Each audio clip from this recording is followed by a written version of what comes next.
அளவுக்கு மிஞ்சினால் அமிர்தமும் நஞ்சு அப்படின்னு சொல்லுவாங்க. அது உண்மைதான். ஒருத்தருக்கு அளவுக்கு மீறிய புகழ் வந்துட்டுதுன்னு வச்சுங்க, அது கூட ஆபத்தா போயிடுறது உண்டு. பழங்காலத்துல எல்லாம் கிரேக்க தேசத்துல ஒரு பழக்கம் உண்டாம். அதாவது யாராவது ஒருத்தரை நாடு கடத்தணும்னா அதுக்கு ஒரு வழி உண்டு. அதாவது ஒருத்தரை நாடு கடத்தணும்னு மக்கள் விரும்புறாங்கன்னு வச்சுங்களேன், அவர் பேரை ஒரு மண்பாண்ட ஓட்டுச்சில்லில் எழுதி அதை ஒரு குறிப்பிட்ட பொது இடத்துல போட்டுற வேண்டியது, அவ்வளவுதான். இது மாதிரி பல பேர் போட்டுக்கிட்டே இருப்பாங்க. எல்லாம் அப்படியே குவிஞ்சு போயிடும். அந்த ஓட்டாஞ்சில்லு குவியலில் யாருடைய பேர் அதிகமாக இருக்குதோ அந்த நபரை ஒரு 10 ஆண்டுகள் நாடு கடத்தி விடுவாங்க. இது அந்த ஊர் வழக்கமாக. ஒரு நாள் அந்த குவியலுக்கு பக்கத்தில் ஒரு ஆள் நின்றுக்கிட்டு இருக்கிறான். அவன் கையில் ஒரு ஓட்டாஞ்சில்லு வச்சிருக்கிறான்.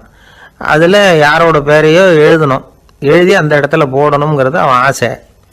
ஆனால் அவன் படிக்காதவன், அதனால் எழுத தெரியல. யாராவது அந்த வழியாக வர்றாங்களான்னு பார்த்துக்கிட்டே நின்றுக்கிட்டு இருந்தான். ஒரு பெரியவர் வந்துக்கிட்டு இருந்தார். அவர்கிட்ட ஓடினான். கையில் இருந்த மண்பாண்ட சில்லை கொடுத்தான். ஐயா, இதில் ஒரு பேர் எழுதி கொடுங்களேன்னா அந்த பெரியவர் அதை வாங்கி கையில் வச்சுக்கிட்டு, என்ன பேர் எழுதணும் சொல்லு அப்படின்னா இவன் சொன்னான், அரிஸ்டைடிஸ் அப்படின்னு எழுதுங்க அப்படின்னா. இதை கேட்டதும் அந்த பெரியவருக்கு அதிர்ச்சி. ஏன்னா அவர் தான் அரிஸ்டைடிஸ், தத்துவ மேதை அரிஸ்டைடிஸ் அவர். இருந்தாலும் நான் தான் அதுங்கிறத காட்டிக்காம அந்த ஆளுகிட்ட கேட்டார். அது சரிப்பா, அரிஸ்டைடிஸ்ங்கிற பேரை எழுத சொல்ற, அவர் உனக்கு என்ன கெடுதல் பண்ணார், அவர் பேரை இதில் எழுத சொல்றியே அப்படின்னு கேட்டிருக்கார். அதுக்கு இவன் சொன்னானா, அவர் எனக்கு எந்த கெடுதலும் பண்ணலை, அவரை நான் பார்த்தது கூட இல்லை அப்படின்ட்டுருக்கான். அப்புறம் எதுக்காக அவரை நாடு கடத்தணும்னு நீ ஆசைப்படுற அப்படின்னு கேட்டிருக்கார். இப்போ அந்த ஆள் சொல்கிறான், அரிஸ்டைடஸை பற்றி எல்லாரும் பேசுகிறாங்க, அவர் ரொம்ப நல்லவர், அவர் ஒரு பெரிய அறிவாளிங்கிறாங்க, அவர் ஒரு பெரிய வள்ளல், பேரறிஞர், இப்படி எல்லாரும் சொல்கிறத கேட்டு கேட்டு எனக்கு ரொம்ப அழுத்து போயிட்டுது, அதனால தான் வெறுப்பாயிட்டேன் அப்படின்னு நானும். இதுலேருந்து என்ன தெரியுது, நாம் நல்லவனாக இருக்கிறதுல ஒன்றும் இடைஞ்சல் இல்லை. ஆனால் நம்மளை நல்லவன் நல்லவன் எல்லாரும் சொல்ல ஆரம்பிச்சிட்டாங்கன்னு வச்சுக்கோங்க, அப்போ இடைஞ்சல் ஆரம்பம்னு அர்த்தம். எதுவுமே அளவுக்கு மிஞ்சி போகாமல் பார்த்துக்க வேண்டியது ரொம்ப அவசியம். அளவுக்கு அதிகமாக ஆசைப்படாதவங்களில் ஆப்ரஹாம் லிங்கனும் ஒருத்தரான். அவர் ஒரு தடவை தன்னுடைய நண்பர்கள்கிட்ட பேசிக்கிட்டு இருந்தாராம். ஒருத்தர் கேட்டிருக்கார், ஒரு மனுஷனுக்கு கால்கள் எவ்வளோ உயரம் இருக்கணும் அப்படின்னு கேட்டாராம். இதுக்கு ஆப்ரஹாம் லிங்கன் சொன்னாராம், அது என்ன, இடுப்புலேருந்து தரையை தொடுற அளவுக்கு உயரம் இருந்தால் போதும் அப்படின்னாராம். இணை புரியாத 2 நண்பர்கள் இருந்தாங்களாம். 2 பேரும் விடாமல் சிகரெட்டு குடிக்கிறவங்க. அதில் ஒருத்தன் செத்து போட்டான். இன்னொருத்தன் அதுக்கப்புறம் 2 சிகரெட்டாக குடிக்க ஆரம்பித்தானா. ஏன் இப்படி பண்ணுறேன்னு கேட்டிருக்காங்க. நான் ஒரு சிகரெட்டு தான் குடிக்கிறேன், செத்து போன என்னுடைய ஃப்ரெண்டு இருக்கானே, செத்து போனவன், அவனுக்காக இன்னொரு சிகரெட்டு குடிக்கிறேன் அப்படின்னு நானா. இது ரொம்ப ஆபத்து, விட்டுடு அப்படின்னு சொல்லியிருக்காங்க. சரின்னு ஒத்துக்கிட்டான். ஆனால் அதுக்கப்புறமும் ஒரு சிகரெட் விதமாக குடிச்சிக்கிட்டே இருந்தான். சிகரெட்டு பழக்கத்தை நீ இன்னும் விடலையான்னு கேட்டாங்களாம். அந்த பழக்கத்தை நான் எப்போ விட்டுட்டேன், இப்போ நான் குடிக்கிறது என் ஃப்ரெண்டுக்காக அப்படின்னு நானா. இவங்கெல்லாம் எப்படி திருந்துறது?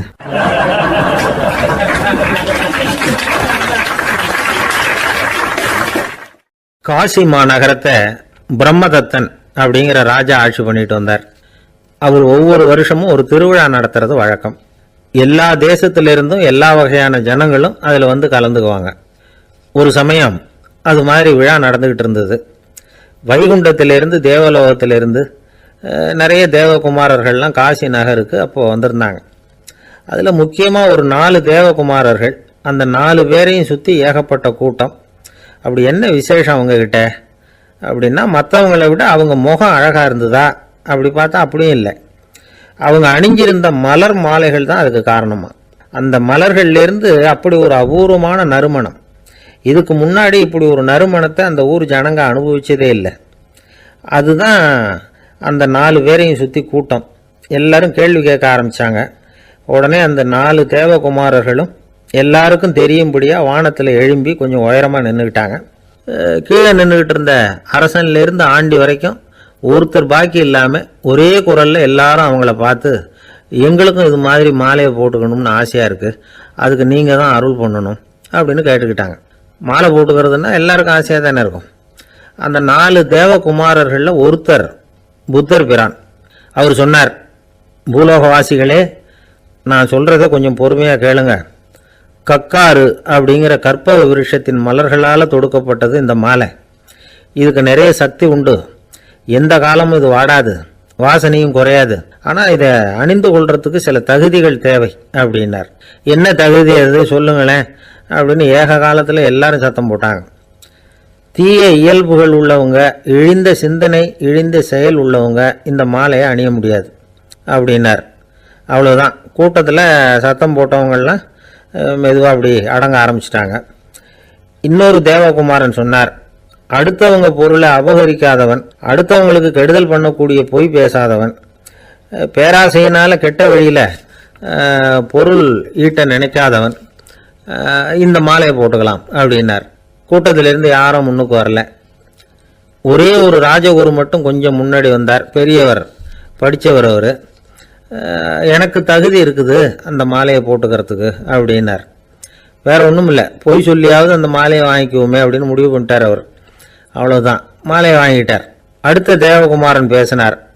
யாருக்கு திடமான அறிவும் மனமும் இருக்குதோ, யாருக்கு நல்ல காரியங்களில் அசையாத ஈடுபாடு இருக்குதோ, நல்ல அரிய பொருள்களை தனியாக தான் மட்டும் அனுபவிக்க விரும்பாதவர் யாரோ அவர் முன்னாடி வந்து இந்த மாலையை வாங்கிக்கலாம் அப்படின்னார். அந்த தகுதியும் எனக்கு இருக்குன்னார் ராஜகுரு. மாலையை வாங்கி போட்டுக்கிட்டார். இன்னொரு ராஜகுமாரன் பேச ஆரம்பித்தார். அறநெறியில் செல்வம் சேர்க்கணும், ஆடம்பர பொருள்களுக்கு அடிமையாகக்கூடாது, வெற்றி அடைஞ்சாலும் கர்வம் வரக்கூடாது, அப்படிப்பட்டவங்க இந்த மாலையை போட்டுக்கலாம்னார். துணிஞ்சு பொய் சொல்லி அதையும் வாங்கி கழுத்தில் போட்டுக்கிட்டார் இந்த ராஜகுரு. இன்னொரு ராஜகுமாரன் சொன்னார், சான்றோர்களை நிந்திக்காதவங்க, புறம் பேசாதவங்க இந்த மாலையை போட்டுக்கலாம்னார். அதையும் வாங்கி போட்டுக்கிட்டார். திருவிழா முடிஞ்சுது, எல்லாரும் திரும்பி போயிட்டாங்க. மறுநாள் ராஜகுரு 4 மாலைகளையும் போட்டுக்கிட்டு ராஜசபைக்கு வரார். வந்தவர் ரொம்ப அவஸ்தையோடு வர்றார். மாலையெல்லாம் வாடி போயிட்டுது, வாசனை எதுவும் கிடையாது. அது மட்டும் இல்லை, அவருக்கு கடுமையான தலைவலி வேற வந்துட்டுது. துடிச்சு போயிட்டார். மாலையை கழட்டவும் முடியல. ஜனங்கள்லாம் அவரை பார்த்து சிரிக்க ஆரம்பிச்சிட்டாங்க. என்னத்துக்கு ஆசைப்படணும், ஏன் இப்படி கஷ்டப்படணும் அப்படின்னு. ராஜா பார்த்தார். மறுபடியும் விழாவுக்கு ஏற்பாடு பண்ணினார். தேவகுமாரர்கள்லாம் வந்தாங்க. ராஜகுரு வந்தார். மக்கள் முன்னிலையில் அவங்க காலில் விழுந்தார், மன்னிப்பு கேட்டுக்கிட்டார். இந்த மாலையை போட்டுக்கிற தகுதி எனக்கு இல்லை. தகுதி இல்லாத ஒருத்தன் தகாத தகுதியை பொய் மூலம் பெறணும்னு ஆசைப்படுறாங்களே, அவங்களுக்கெல்லாம் என்னுடைய தண்டனை ஒரு எச்சரிக்கையாக இருக்கட்டும்னார். அதுக்கப்புறம் தேவகுமாரர்கள் அவர் கழுத்தில் இருக்கிற மாலையை கழட்டினாங்களாம். அந்த மாலைகளும் பழையபடி மனம் கொடுக்க ஆரம்பிச்சுட்டு தான். இதுலேருந்து நாம் தெரிஞ்சுக்க வேண்டியது என்னென்னா, நமக்கு தகுதி இல்லாத ஒரு கௌரவம் நம்மக்கிட்ட தானாக வந்தால் கூட அதை தவிர்த்து விடுறது தான் நல்லது. அதுதான் புத்திசாலித்தனம். ஒருத்தர் வந்தார். சார், எங்கள் இலக்கிய மன்ற விழாவுக்கு நீங்கள் தலைமை தாங்கணும்னார். உடனே இவர் சொன்னார், பேச்சாளர், சார், இலக்கியத்தை பற்றி பேசுகிற தகுதி எனக்கு இல்லையே அப்படின்னார். உடனே அவர் கூப்பிட வந்தவர் சொன்னார், அந்த தகுதி உங்களுக்கு இல்லைங்கிறது எங்களுக்கும் தெரியும் சார், அதனால தான் உங்களை தலைமை தாங்க கூப்பிடுறேன் அப்படின்னார். அது சரி, தலைமைன்னா அதுக்கு இவர் என்னதான் அர்த்தம் பண்ணுறாருன்னு தெரியல. ஒரு ஊரில் ஒரு ராஜா இருந்தார். அவர் அடிக்கடி காட்டுக்கு வேட்டையாட போவார். சில நண்பர்களையும் கூட அழைச்சிக்கிட்டு போவார். காட்டுக்கு போனதும் ஆளுக்கு ஒரு பக்கமாக போய் வேட்டையாடுவாங்க. சாயந்தரமாக திரும்பி வருவாங்க. மறுநாள் அரண்மனையில் உட்காந்து ஒவ்வொருத்தரும் அவங்க அனுபவங்களை எல்லாம் சொல்லிக்குவாங்க. அவங்க வீரத்துக்கு தகுந்த மாதிரி பரிசை அந்த ராஜா கொடுப்பார். இது மாதிரி ஒரு தடவை எல்லாரும் வேட்டைக்கு போயிட்டு திரும்பி வந்ததும் உட்காந்து பேச ஆரம்பிச்சிருக்கிறாங்க. ஒருத்தன் சொன்னான், தன்னுடைய வீர செயலை பற்றி அளக்க ஆரம்பிச்சிட்டான். ஏன்னா அது அதுக்கு பரிசு கிடைக்க போகுதில்ல, அதனால. அவன் என்ன சொன்னான் தெரியுமா? அரசே, நேற்றுக்கு காட்டில் என்னாச்சு தெரியுமா? எனக்கு நேராக ஒரு சிங்கம் வாயை திறந்துக்கிட்டு வந்துட்டுது. நான் பயப்படவே இல்லை. உடனே ஒரு கல்லை எடுத்து குறி பார்த்து வீசினேன். சிங்கத்து வாய்க்குள்ளே போய் அந்த கல் மாட்டிக்கிட்டுது. அவ்வளவுதான். அந்த சிங்கம் என்னை பார்த்துட்டு பயந்துட்டு ஒரே ஓட்டமாக திரும்பி ஓடி போயிட்டுது அப்படின்னா. ஆஹா பலே அப்படின்னு எல்லாரும் கை தட்டினாங்க. 2வது ஆள் ஒருத்தன் எழுந்திரிச்சான். அவன் சொல்ல ஆரம்பித்தான், அரசே, நான் போன வழியில் 2 பெரிய மலைப்பாம்பு கிடந்தது. என்னை முழுங்கிறதுக்கு வந்தது. நான் என்ன பண்ணேன் தெரியுமா? அந்த 2 பாம்போட வாலையும் ஒன்றா சேர்த்து முடிச்சு போட்டுட்டேன். அவ்வளவுதான். அது அங்கே இழுக்க, இது இங்கே இழுக்க, முடிச்சு நல்லா இறுகி போட்டுது அப்படின்றான். ஆஹா, அற்புதம்னு சொல்லி எல்லாரும் கை தட்டினாங்களாம். அடுத்தபடியாக 3வது ஆள் ஒருத்தன் வந்தான். அவன் சொல்ல ஆரம்பித்தான், மன்னா, நான் போன பாதையில் குறுக்க ஒரு ஆறு, அதில் இறங்கி குளித்தேன். யாரோ காலை பிடிச்சி இழுக்கிறது மாதிரி இருந்தது. திரும்பி பார்த்தா ஒரு பெரிய முதலை. நான் உடனே அப்படியே ஒரு துள்ளல் துள்ளி அது முதுகில் போய் உக்காந்துக்கிட்டேன். அதை அப்படியே கரைக்கு நீந்த வச்சேன். கரைக்கு வந்து சேர்ந்ததும் அப்படியே ஒரே துள்ளி குதிச்சு கரைக்கு வந்துட்டேன் அப்படின்றான். அவன் தன்னுடைய வீரத்தை அப்படி சொல்லியிருக்கான். அடடா எப்பேற்பட்ட வீரம் அப்படின்னு எல்லாரும் கை தட்டினாங்களாம். 4வது ஆள் எழுந்திரிச்சான். மண்ணா, நான் போன இடத்துல ஒரு கரடி வந்து என்னை துரத்த ஆரம்பிச்சுட்டுது. நான் ஒரு மலை உச்சிக்கு வந்துட்டேன். அதுக்கப்புறம் ஒரு அடி எடுத்து வச்சாலும் அதில் பாதாளத்தில் விழ வேண்டியது தான். அந்த நேரம் பார்த்து ஒரு பெரிய ராட்சச கழுகு அந்த பக்கமாக பறந்து வந்தது. நான் உடனே அப்படியே உயர எழும்பி அந்த கழுகோட காலை பிடிச்சிக்கிட்டேன். அப்படியே தொங்கிக்கிட்டே வந்தேன். ஒரு நல்ல இடம் வந்ததும் தொப்புன்னு கீழே குதிச்சு நடந்து வந்துட்டேன். நான் இதுக்கும் எல்லாரும் கை தட்டுறாங்க. கடைசியாக ஒரு ஆள் எழுந்திரிச்சான். அரசே, நான் வந்து போன வழியில் ஒரு பெரிய யானை குறுக்க வந்தது. பயங்கரமாக சத்தம் போட்டுக்கிட்டே வந்தது. நான் பயந்து ஓடலை. உடனே என்ன பண்ணேன் தெரியுமா? அந்த யானையோட வாலை பிடிச்சி தூக்கினேன். தலைக்கு மேலே தூக்கி கரன்னு சுற்றினேன். வேகமாக சுற்றி வீசி எறிஞ்சேன். அவ்வளவுதான். அதே ஸ்பீடில் அந்த யானை மேலே போக ஆரம்பிச்சுட்டுது. இன்னும் கூட அது போய்கிட்டே தான் இருக்குது, கீழே விழவே இல்லைன்னா. இதை கேட்டதும் ராஜாவுக்கு கோபம் வந்துட்டுது. என்ன முட்டாள்னு நினச்சிக்கிட்டு பேசுறியா? யானையை வந்து நீ வாழை பிடிச்சி தூக்குன, அதை நான் நம்பணுமா அப்படின்னார். உடனே இவன் பணிவாக பதில் சொன்னான். அரசே, ஒரு சிங்கத்து வாயில கல் மாட்டிக்கிட்டதை நம்புறீங்க, மலைப்பாம்பு வாழை பிடிச்சி முடிச்சு போட்டதை நம்புறீங்க, முதல்ல முதுகலை சவாரி பண்ணதையும் நம்புறீங்க, கழுகு காலை பிடிச்சிக்கிட்டு பறக்கிறதையும் நம்புறீங்க. அப்படி நம்புறப்ப நான் சொன்னதை மட்டும் நம்பக்கூடாதா அப்படின்னு கேட்டானான். பொய் சொன்னவங்க எல்லாம் தலையை தொங்க போட்டுக்கிட்டாங்களாம். ராஜா அவங்கள பார்த்து சொன்னாராம், நீங்க எல்லாரும் என்னை முட்டாளாக்கி இருக்கிறீங்க. கடைசியா பேசின இவன் தான் எனக்கு உண்மை எது பொய் எதுங்கிறத புரிய வச்சிருக்கிறான். இவன் தான் உண்மையான தைரியசாலி அப்படின்னு சொல்லி அவனுக்கே பரிசையெல்லாம் கொடுத்து பாராட்டினாராம். இப்படி ஒரு கதை. உண்மையை நிலைநாட்டுகிறவன் தான் உண்மையான வீரன் அப்படிங்கிறத இதுல இருந்து நாம புரிஞ்சுக்கணும். இந்த காலத்துல எல்லாம் பொய் சொன்னாதான் பிழைக்க முடியுங்கிறது ஒரு சில பேரோட நம்பிக்கை. ஒரு அப்பாவுக்கு தன் மகனுக்கு பொய் சொல்ல தெரியலையேங்கிற கவலை. பொய் சொன்னாதான் இந்த உலகத்துல பிழைக்கலாம், ஆனா இவனுக்கு அது தெரியலையே, அதனால இவனை அழைச்சிட்டு போய் நடுக்கடல்ல விட்டுட்டு வந்துருவோம் அப்படின்னு அழைச்சிட்டு புறப்பட்டான். கடற்கரைக்கு போனான். மகனுக்கு சந்தேகம், எங்கப்பா என்ன அழைச்சிட்டு போறேன்னு கேட்டிருக்கான். கடல்ல மீன் பிடிக்க கத்து கொடுக்க போறேன் உனக்கு அப்படின்னானா. நான் ஏற்கனவே மீன் பிடிச்சிட்டேனேன்னானா இவன் மகன். எங்க அதுன்னு கேட்டிருக்கான். அப்பங்காரன். சுட்டு சாப்பிட்டுட்டேன் இருக்கான் புள்ள. அப்பங்காரன் பார்த்தான், சரி நம்ம புள்ள பொழைச்சிக்கோ அப்படின்னு சொல்லி திருப்பி அழைச்சிட்டு வந்துட்டானா. ஒரு ஜென் துறவி, அவருக்கு ரொம்ப வயசாயிட்டுது, கடைசி காலம். நண்பர்களெல்லாம் கூப்பிட்டார். நண்பர்களே, நான் வந்து வித்தியாசமான முறையில் சாகணும்னு ஆசைப்படுறேன், அதுக்கு ஏதாவது யோசனை சொல்லுங்களேன் அப்படின்னு கேட்டாராம். நண்பர்கள் சிரிச்சாங்க. என்ன பேச்சு பேசுறீங்க? சாவறதுங்கிறது என்ன விளையாட்டுத்தனமான காரியமா அப்படின்னு கேட்டிருக்காங்க. அந்த துறவி கொஞ்ச நேரம் யோசனை பண்ணார். அப்புறம் கேட்டாராம், இது வரைக்கும் யாராவது நடந்துக்கிட்டே இறந்துருக்குறாங்களா அப்படின்னாராம். எல்லாரும் இல்லைன்னாங்களாம். ஒருத்தர் மட்டும் சொல்லியிருக்கார், அப்படியும் ஒருத்தர் இறந்துருக்கிறதாக ஒரு கதையில் படிச்சிருக்கிறேன், ஒரு ஞானியால் தான் அப்படியெல்லாம் செய்ய முடியும் அப்படின்னு அவர் சொன்னாராம். சரி, அப்படின்னா அந்த முறை நமக்கு வேணாம், நின்றுக்கிட்டே யாராவது உயிரை விட்டுருக்காங்களா அப்படின்னு விசாரிச்சாராம். அப்படியும் ஒருத்தர் இறந்துருக்கிறார் அப்படின்னாங்களாம். மறுபடியும் அந்த துறவி யோசனை பண்ணியிருக்கிறார், ஏதாவது வித்தியாசமான முறையில் நாம் வந்து போகணும் அப்படிங்கிறது அவருடைய விருப்பம். மனிதன் எப்படி வாழ்கிறானோ அப்படி இறப்பது தான் நல்லது. சரி, யாராவது தலைகீழாக வந்து யோகம் செய்யும் நிலையில் இறந்துருக்கிறாங்களா அப்படின்னு விசாரித்தாராம். நண்பர்கள் சிரித்தாங்க. தலைகீழாக நின்னபடி இறந்ததாக நாங்கள் கேள்விப்பட்டதே இல்லை, அது முடியாத காரியம் அப்படின்னு இருக்காங்க. இப்போ அந்த துறவிக்கு திடீர்னு உற்சாகம் வந்துட்டுது. உடனே எழுந்திரிச்சார், தலைகீழாக நின்னார், அப்படியே உயிரை விட்டுட்டார். அவ்வளோதான். அந்த மடாலயத்தில் ஒரே குழப்பம், எப்படி அவரை கீழே இறக்கி படுக்க வைக்கிறது அப்படின்னு புரியல. இப்படி உயிர் விடுறதை பற்றி அவங்க இது வரைக்கும் கேள்விப்பட்டதும் இல்லை. உண்மையிலேயே வந்து இவர் வந்து இறந்து தான் போனாராங்கிறதும் தெரியல. சோதித்து பார்த்தாங்க, இதய துடிப்பு நாடி துடிப்பு எல்லாம் நின்று போயிருந்தது. இவர் எப்போவும் இப்படி தான், என்ன பண்ணுறது இப்போது அப்படின்னு சொல்லி எல்லாரும் குழம்பிக்கிட்டு இருக்கிற சமயத்தில் ஒரு பெரியவர் யோசனை சொன்னார். இந்த துறவியோட மூத்த சகோதரி பக்கத்து மடாலயத்தில் இருக்கிறாங்க, அவங்கள இங்கே அழைச்சிட்டு வந்தால் ஏதாவது வழி கிடைக்கும் அப்படின்னார். அந்த அம்மாவுக்கு 90 வயசு. அழைச்சிட்டு வந்தாங்க.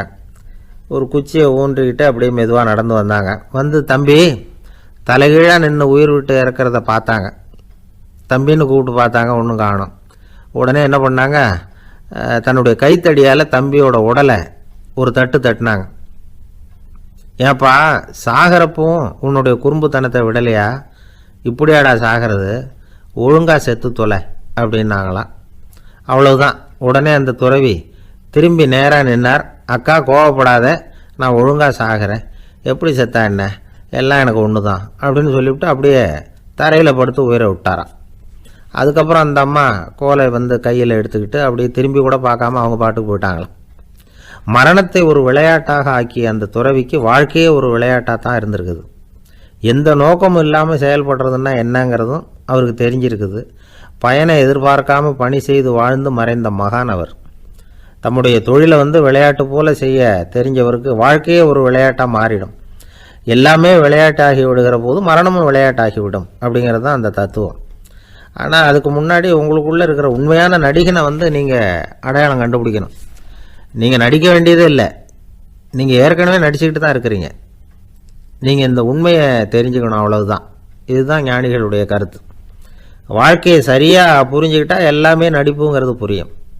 கல்யாண பத்திரிக்கை அனுப்பியிருந்தேனே, ஏன்டா வரலன்னு கேட்டான் ஒருத்தன். வந்திருந்தேனே அப்படின்னானா இவன். டேய், ஏன்டா போய் சொல்கிற, நான் பத்திரிக்கையே உனக்கு அனுப்பலையே அப்படின்ட்டுருக்கான் அவன். அதுக்கு இவன் சொன்னானா, பத்திரிக்கை அனுப்புனேன்னு நீ போய் சொல்கிறப்போ கல்யாணத்துக்கு வந்தேன்னு நான் போய் சொல்லக்கூடாதா அப்படின்னானா. ஒரு பெரிய பியானோ கலைஞர் வியன்னாவில் இருந்தார். ரொம்ப புகழ்பெற்ற இசை கலைஞர் அவர். இங்கிலாந்து மகாராணி விக்டோரியா அவருடைய சங்கீதத்தை கேட்கணும்னு ஆசைப்பட்டாங்க. அவரை அரண்மனைக்கு கூப்பிட்டாங்களாம். பியானோ வாசிக்க சொல்லி கேட்டாங்களாம். இவரும் ரொம்ப பிரமாதமாக வாய்ச்சி காட்டியிருக்கார். உடனே பாராட்டி பரிசுகள்லாம் கொடுத்து அனுப்புனாங்களாம். அந்த இசையை கேட்கறதுல அரசிக்கு ரொம்பவும் ஆர்வம் உண்டு. அதனால் அதுக்கப்புறமும் அந்த கலைஞர் அடிக்கடி அரண்மனைக்கு வர வேண்டிய அவசியம் ஏற்பட்டது. ஏன்னா அரசி கூப்பிட ஆரம்பித்தாங்க. இவர் போகணும், அங்கே இசை நிகழ்ச்சி நடத்தணும். இவர் அங்கே பாடி வாசிக்கிறது உண்டு.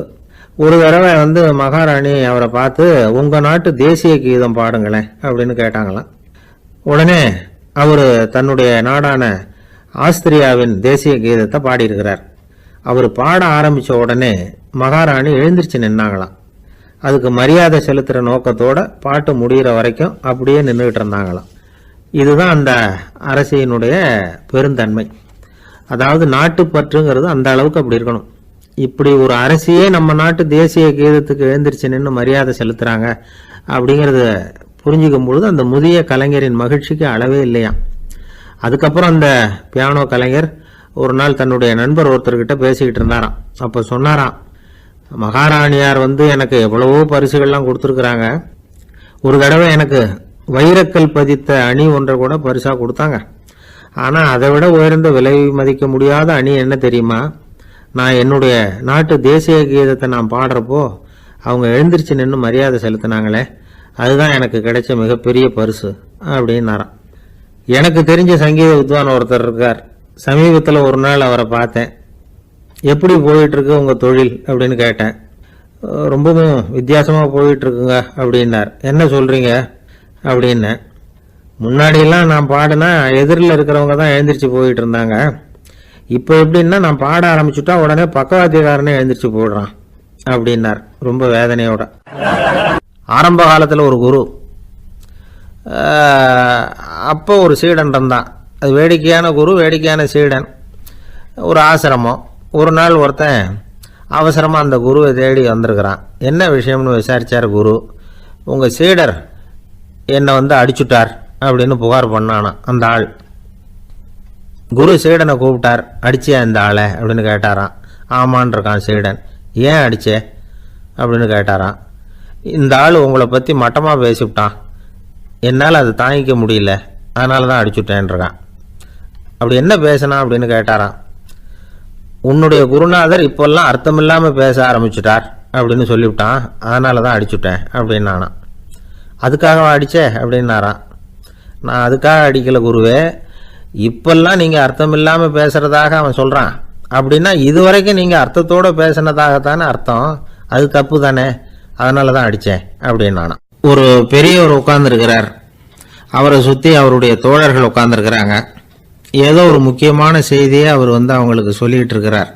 அவங்களும் ஆர்வமாக கேட்டுக்கிட்டு இருக்கிறாங்க. இந்த சமயத்தில் யாரோ ஒரு ஆள் வேகமாக அங்கே வர்றார். வர்ற வேகத்திலேயே எனக்கு ஏதாவது உதவி செய்யுங்க அப்படின்னு கேட்டுக்கிட்டே வர்றார். கேட்கறது உதவி, ஆனால் குரல் மிரட்டுறது மாதிரி இருக்குது, அதட்டி கேட்கறது மாதிரி இருக்குது. இதை கேட்டது அந்த பெரியவர் ஆத்திரப்படலை, ஆனால் அவரை சுற்றி இருந்தவங்க ஆத்திரப்பட்டாங்க. இதை பெரியவர் கவனித்தார். கொஞ்சம் அமைதியாக இருங்கன்னார். வந்தவரை கூப்பிட்டார். அவருக்கு சில பொருள்களை கொடுத்தார். என்னங்க இப்போ உங்களுக்கு மகிழ்ச்சி தானே அப்படின்னார். அப்படின்னு அலட்சியமாக அவர் சொல்கிறார்.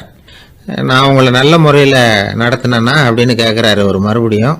அதெல்லாம் ஒன்றும் இல்லை அப்படின்னு சொல்லி அவர் சொல்லிகிட்டு இருக்கிறாரு. குரலில் கடுமை குறையில. சுற்றி இருந்தவங்களால இதை பொறுத்துக்க முடியல. கோபத்தோடு அவரை நோக்கி நெருங்க ஆரம்பித்தாங்க. பெரியவர் அவங்களையெல்லாம் தடுத்து நிறுத்தினார். வந்தவரை வாங்க என்னோட அப்படின்னு சொல்லி அழைச்சிட்டு போனார். வீட்டுக்கு போனார். அங்கே போனதும் இன்னும் சில பொருள்களை எடுத்து அவர்கிட்ட கொடுத்தார். இப்போ திருப்தி தானே, நான் உங்ககிட்ட நல்ல முறையில் நடந்துக்கிட்டேனா அப்படின்னார். அவர் முகம் இப்போ தான் கொஞ்சம் மலர்ந்தது. ரொம்ப நன்றி, இறைவன் உங்கள் குடும்பத்துக்கு எல்லா நன்மைகளையும் செய்வான் அப்படின்னு சொன்னார். இதே வார்த்தைகளை என்னுடைய தோழர்கள்கிட்டே சொல்லிட்டீங்கன்னா அவங்க கோபம் தணிஞ்சிரும், வர முடியுமான்னார். கண்டிப்பாக வர்றேன் அப்படின்னாரு. மறுநாள் காலையில் அந்த இடத்துக்கு வந்தார். அதே மாதிரி சொல்லிவிட்டு அவர் போயிட்டார். தோழர்கள்லாம் ரொம்ப வியப்போடு பெரியவரை பார்த்தாங்க.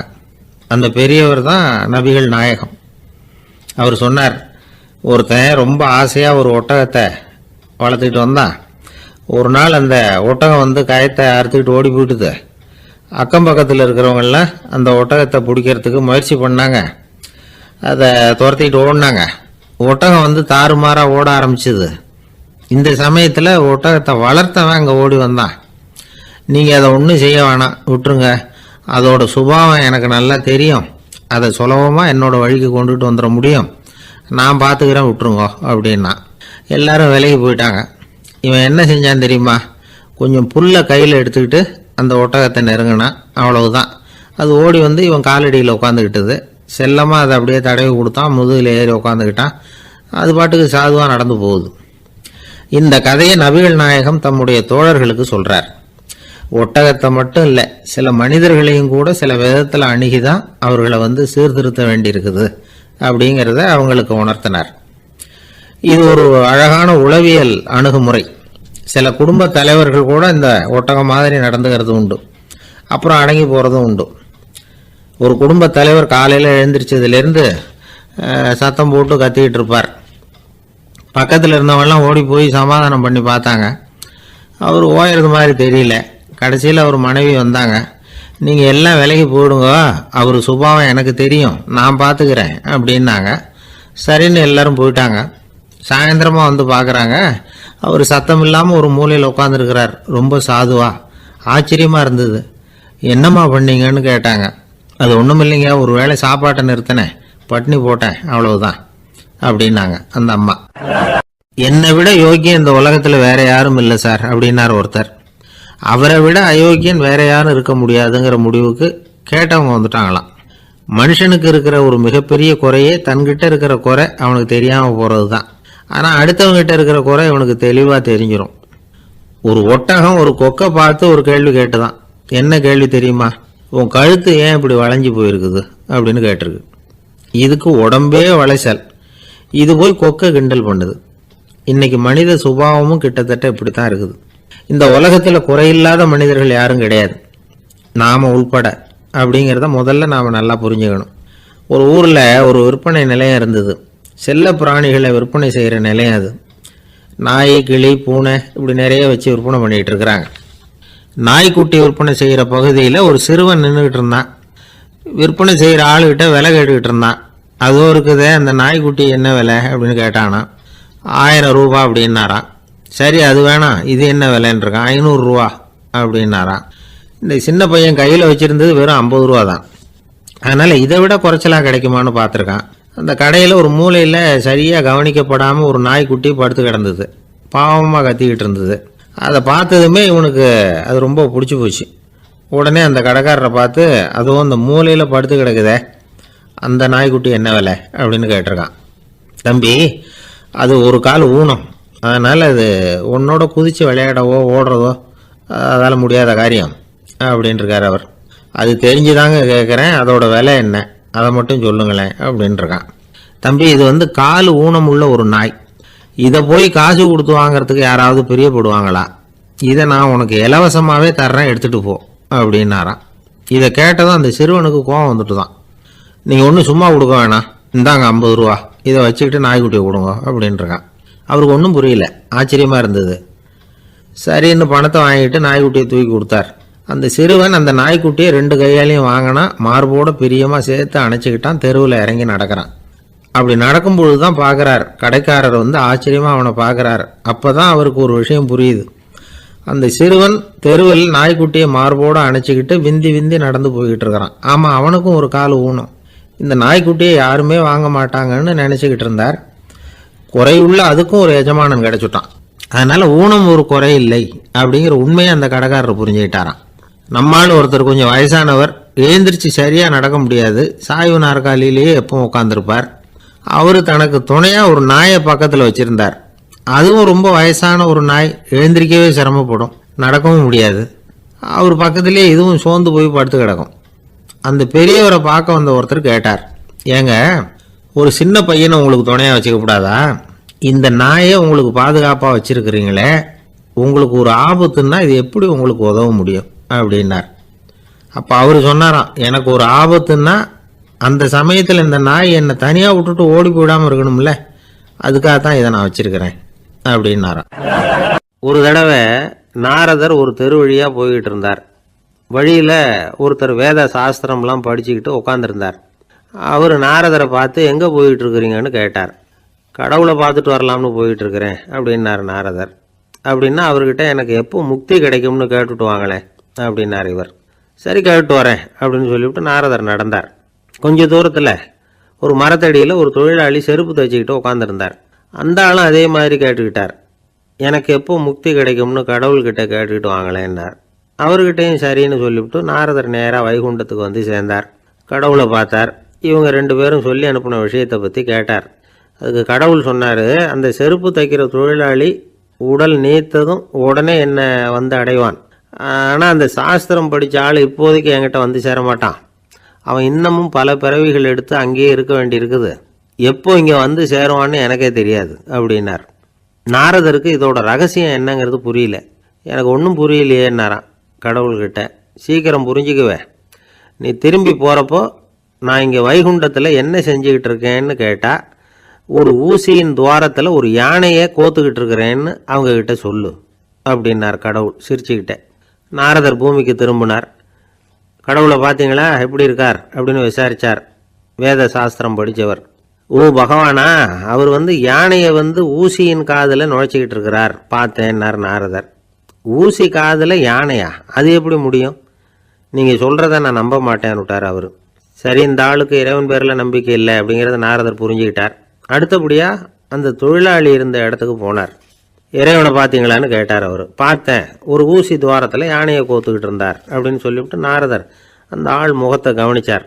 அந்த தொழிலாளி இதை கேட்டுட்டு கொஞ்சம் கூட ஆச்சரியப்படலை. அவரால் முடியாத காரியம் கூட உண்டானார். என்ன இப்படி சொல்கிற, ஊசியின் துவாரத்தில் யானையை கோக்க முடியும்னு நீ நம்புறியா அப்படின்னு கேட்டார் நாரதர். நிச்சயமாக நம்புகிறேன்னார் அவர்.